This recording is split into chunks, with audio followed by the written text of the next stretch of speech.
اپنے ہاتھ سے پھانسی دوں گا. ہم نے تو کوئی ان کے خلاف ایکشن نہیں لیا.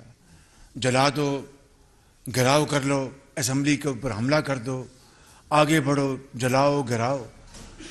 ہم نے تو یہ باتیں کبھی سوچی بھی نہیں تھی.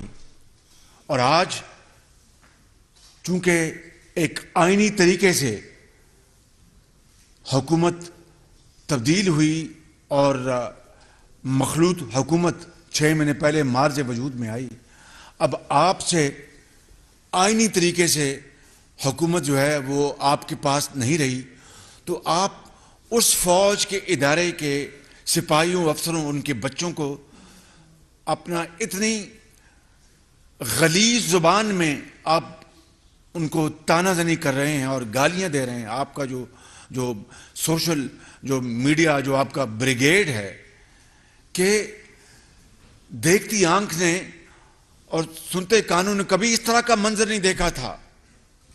یعنی آسمان بھی آج روتا ہوگا کہ یہ وہ شخص جس کے اوپر اسی ادارے نے اتنا بڑا احسان کیا.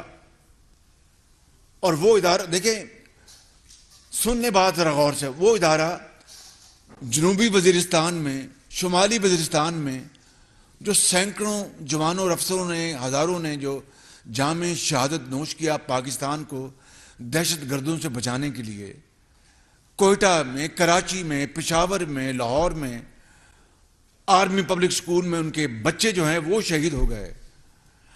دکانوں میں تاجر, گھروں میں مائیں, ہسپتالوں میں ڈاکٹر.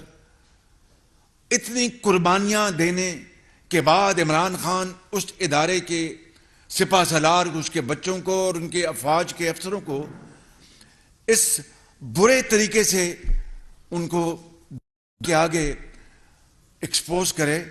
میں کہتا ہوں کہ آپ تصور نہیں کر سکتے کہ کوئی گئے سے گیا پاکستانی بھی اس طرح کی بات کر سکتا تھا, سوچ سکتا تھا.